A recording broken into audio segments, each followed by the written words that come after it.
todos, bem-vindos à nossa quarta sessão da Unidade de Gestão de Projetos de Software.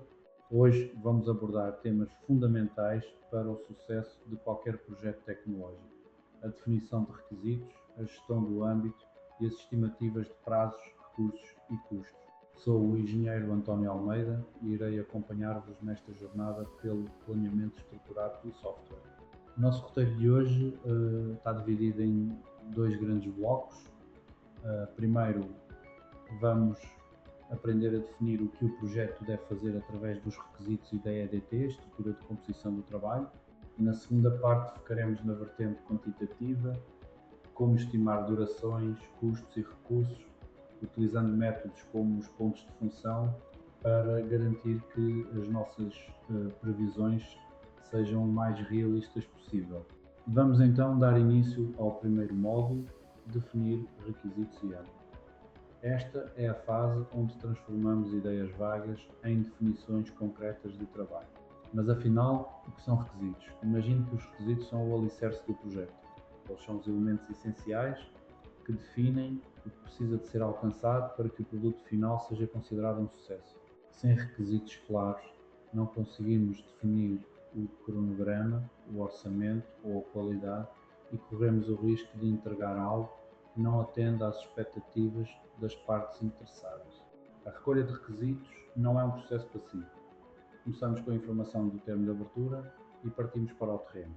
Para garantir que nada falhe, usamos várias técnicas, desde entrevistas individuais e brainstorming em grupo, até questionários ou a criação de protótipos rápidos. O objetivo é sempre ser o mais preciso e completo possível para evitar retrabalho no futuro. Não basta listar o que o cliente quer, os requisitos precisam de cumprir certos critérios de qualidade. Eles devem ser inequívocos, ou seja, mensuráveis e testáveis. Devem ser auditáveis, completos e, acima de tudo, consistentes entre si e aceitáveis para o negócio. Começamos com uma visão global e vamos detalhando à medida que o conhecimento sobre o projeto aumenta. O resultado deste trabalho é o documento de requisitos. Dependendo da organização, pode ser uma lista simples ou um documento técnico robusto. O essencial é que ele cubra as necessidades do negócio, requisitos funcionais e não funcionais, como segurança e performance, além dos critérios de aceitação, que dirão quando o trabalho está pronto para ser aprovado.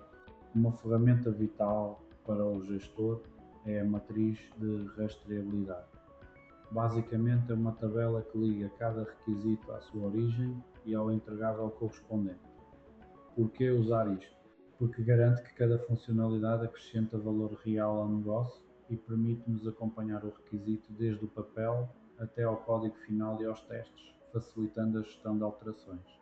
Para além do texto do requisito, a matriz deve conter atributos que nos ajudem a gerir a informação. Falamos de identificadores únicos, prioridade, versão e, muito importante, a situação atual, se está ativo, aprovado ou até cancelado. Estes dados permitem manter o controle total sobre o estado do projeto a qualquer momento. Passamos agora para a descrição do âmbito, ou Scope Statement. É muito comum em projetos pequenos saltar este passo por acharmos que já sabemos o que o cliente quer.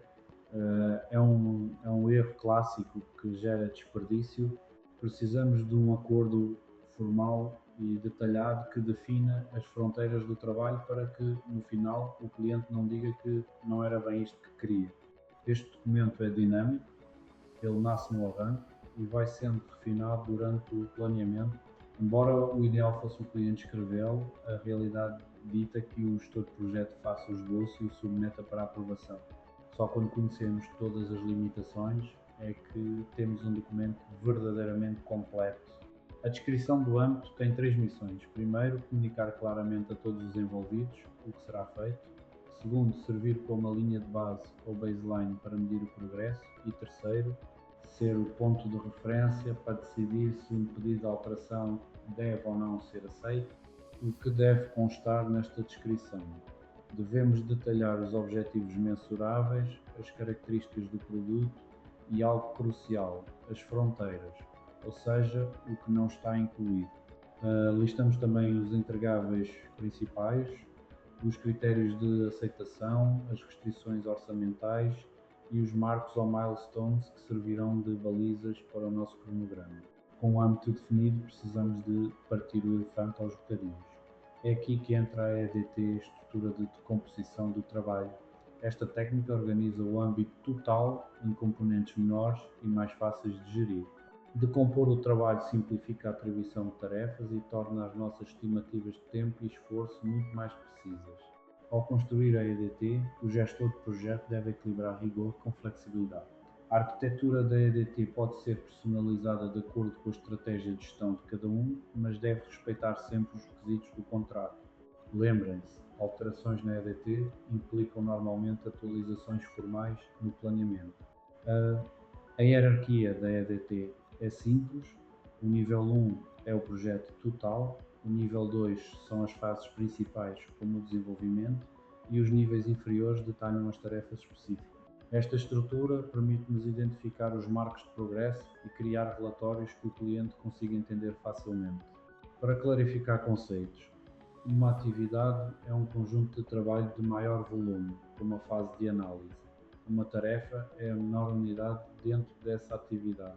E o pacote de trabalho é a descrição detalhada do quem, quando e como do entregável específico. Quando concluímos todos os pacotes do nível mais baixo, estamos a concluir as atividades superiores. Cada pacote de trabalho deve ser independente e ter um responsável único. Além disso, precisa de ter datas de início e fim bem definidas e um orçamento atribuído, seja em euros ou em horas-homem. Sem este detalhe, o controle do projeto torna-se impossível. Para criar uma boa EDT, podemos usar mapas mentais para organizar ideias visualmente ou software específico como Trello ou MS Project. O segredo é o desenvolvimento progressivo, adaptamos o nível de detalhe à complexidade do projeto que temos em mãos. Como sabemos se a nossa EDT está completa? Cada atividade deve ter 6 características: ser mensurável, limitada no tempo, gerar um resultado significativo, ter estimativa de custo, duração, ter uma duração aceitável e ser independente.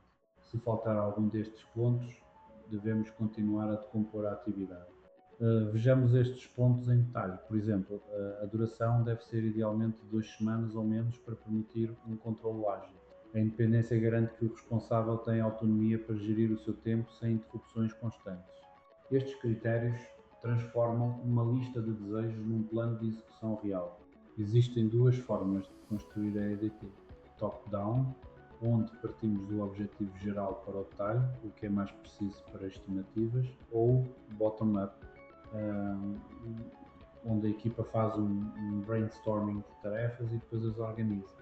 Esta última é excelente para envolver a equipa e garantir que nada técnico fica esquecido. Vamos fazer uma pequena pausa para consolidar conhecimentos. Pensem nestas 3 questões sobre requisitos e rastreabilidade. Qual seria a vossa resposta? Aqui estão as soluções. Os requisitos são as necessidades para o sucesso. A simulação de mercado não foi uma técnica que destacámos hoje e o objetivo da matriz é garantir que cada requisito agrega valor. Acertaram em todas? Mais um pequeno desafio, agora sobre o âmbito. Quem deve escrever a descrição e porque é que ela é tão crucial no software? As respostas corretas lembram-nos que o cliente deve estar envolvido na descrição. As estratégias de marketing não fazem parte do âmbito técnico e a definição clara serve, acima de tudo, para evitar ambiguidades no que será entregue. Entramos agora no segundo grande tema da nossa aula: estimar prazos, recursos e custos. É aqui que os números começam a dar forma à nossa estratégia. Estimar é uma arte difícil. Se subestimamos, temos equipas estressadas e perda de qualidade. Se subestimamos, perdemos competitividade ou desperdiçamos tempo. A base de um planeamento eficaz é compreender o domínio do software o mais cedo possível para avaliar a nossa real capacidade de entrega. Vários fatores dificultam este processo, como requisitos imprecisos ou a falta de histórico.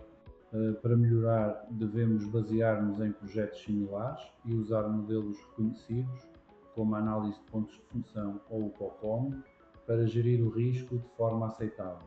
Muitas vezes a estimativa é subestimada ou ignorada, saltando-se logo para prazos irrealistas impostos pela gestão ou pelo cliente. O nosso papel como gestores é comunicar que uma estimativa inicial tem incerteza e que é preferível trabalhar com intervalos de tempo do que com datas fixas, cegas. A recolha de métricas de projetos passados é o nosso melhor aliado. Quando estimamos a partir da EDT, seguimos 3 passos: estimar o esforço, quantas horas ou dias de trabalho, a duração, quantos meses no calendário e, finalmente, o custo. O esforço deve incluir tudo, desde a especificação e codificação até à revisão e testes. Temos de estar preparados para variações. O esforço real depende das aptidões da equipa, de eventos inesperados, a famosa lei de Murphy, de interrupções que reduzem a eficiência e de erros de comunicação que obrigam ao retrabalho.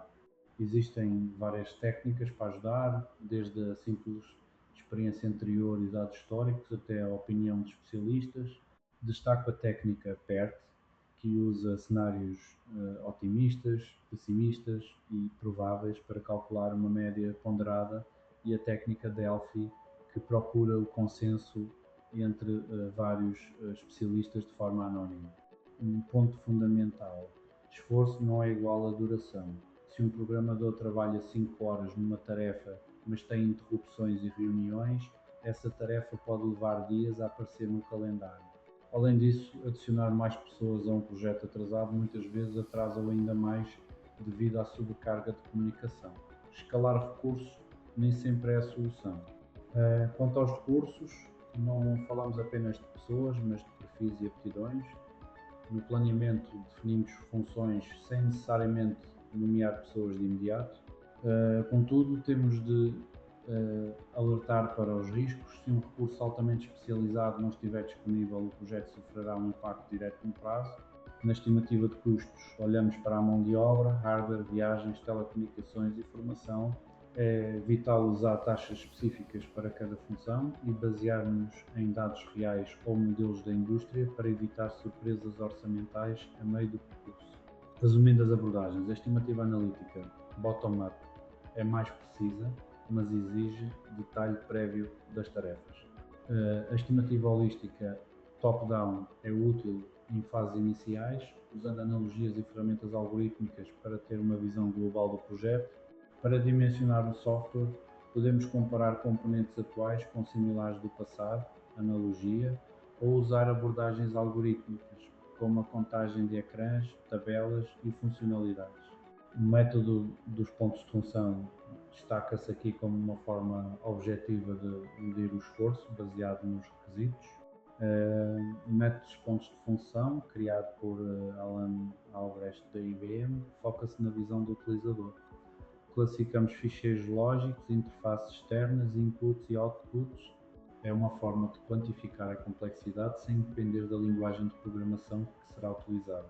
E quando a data de fim é fixa e não negociável. Nestes casos, o âmbito torna-se a variável de ajuste. Temos de priorizar funcionalidades e cortar o que não é crítico para garantir a entrega de um produto funcional dentro do prazo limite imposto. A precisão das estimativas é um refinamento gradual. No início a imagem é difusa, mas torna-se clara à medida que o projeto avança. Gestores e clientes precisam de aceitar que as estimativas iniciais serão ajustadas e que trabalhar com intervalos é muito mais honesto e preciso do que valores únicos e rígidos. Gerir projetos é gerir compromissos. Se queremos encurtar o prazo, ou reduzimos as funcionalidades, ou aumentamos a equipa se houver paralelismo possível. Mas atenção, há um limite mínimo de tempo abaixo do qual a qualidade é impossível de manter. Como gestores, temos de informar estas decisões com base em dados. Na manutenção de software, que é o que a maioria de nós fará no mercado, as regras mudam um pouco. Temos de considerar a arquitetura existente e usar técnicos experientes para as estimativas por analogia. Modelos de novos desenvolvimentos podem não funcionar bem aqui, pois não prevêem o esforço de modificar código já existente. Para pequenos projetos de uma ou duas pessoas, os grandes modelos podem ser pesados demais. Aqui, as estimativas dependem muito da habilidade individual. O método PSP do Watts-Humphrey É muito eficaz nestes casos, pois foca-se na produtividade pessoal de quem vai realmente executar o trabalho. Em novos domínios tecnológicos, o risco é alto e a subestimação é quase certa. O gestor deve comunicar claramente estes riscos, evitar compromissos fixos e usar ciclos de vida iterativos, como um modelo em espiral, para reavaliar as estimativas a cada nova fase de aprendizagem. A aptidão da organização para desenvolver software depende de muitos fatores, desde da qualidade da gestão e dinâmica da equipa até à formalidade nos requisitos e testes. Não é apenas uma questão de técnica de programação, mas de todo o ambiente envolvente e da maturidade dos processos. Para terminar, como podemos melhorar as nossas estimativas? Deem tempo suficiente para as fazer, usem dados históricos, envolvam a equipa que vai codificar e usem várias técnicas para cruzar resultados. Lembrem-se, a revisão contínua é a chave para o sucesso. Vamos a mais algumas questões práticas. Quais destas técnicas de estimativa e fatores de duração vocês consideram corretos? Aqui estão as soluções. A técnica Delphi é usada para esforço, o tempo de calendário é vital na duração e a falta de dados históricos é um dos grandes desafios que enfrentamos. Últimas questões, que não influencia os recursos e o que é realmente o método dos pontos de função.